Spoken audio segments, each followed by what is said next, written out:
47 में बंटवारे के वक्त हमें हक था पाकिस्तान जाने का, आपको नहीं था। हमें हक था, लेकिन हमारे अजदाद ने यह तय किया कि यह वतन हमारा है। हमारे अजदाद की कब्रें हैं यहां, हमारे बुजुर्गों के मज़ारात हैं यहां।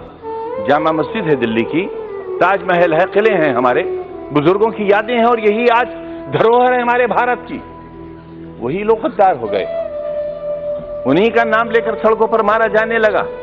हम अपनी मर्जी से रुके थे, हमें किसी ने जबरदस्ती नहीं रोका था।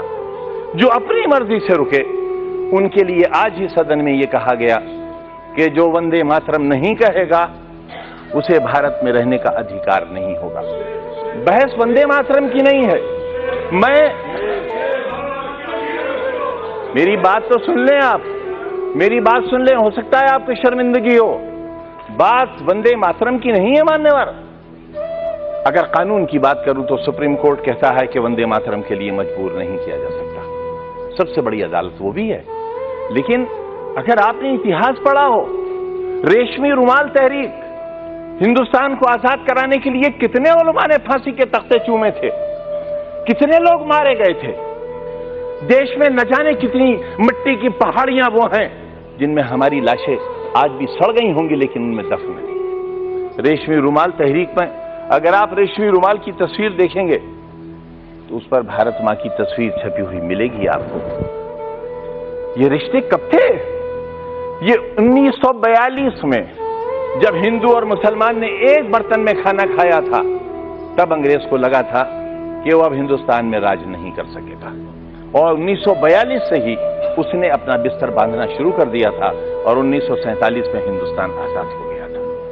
हम आज भी एक ही मोहल्ले में रहते हैं, एक घर में बैठते हैं, हमें किसी को एक दूसरे से डर नहीं लगता। लेकिन जब हम चुनी हुई संस्थाओं में आते हैं, जब वोट जैसी चीज हमारा मुकद्दर बनने वाली होती है, तब इंसानियत के सारे रिश्ते हमारे टूट जाते हैं। मानिए, इससे देश बहुत कमजोर हो रहा है, इससे हम बहुत कुछ खो रहे हैं। आप मुझे मजबूर तो नहीं करेंगे? मैं आपसे ये कब कह रहा हूं कलमा पढ़िए आप? मैंने आपसे कब कहा? मैंने आपसे कब कहा कि कुरान की आयतें पढ़ी जाएं? यहां ये लोकतंत्र का मंदिर है, ये संविधान का मंदिर है। जो चाहे कहे, अगर मैं कहूं तो आप रोक नहीं सकते, और मैं न कहूं तो आप मुझसे जबरदस्ती नहीं कर सकते। और अगर आप जबरदस्ती कर सकते हैं तो कहिए, आप कहिए कि जबरदस्ती कहना होगा।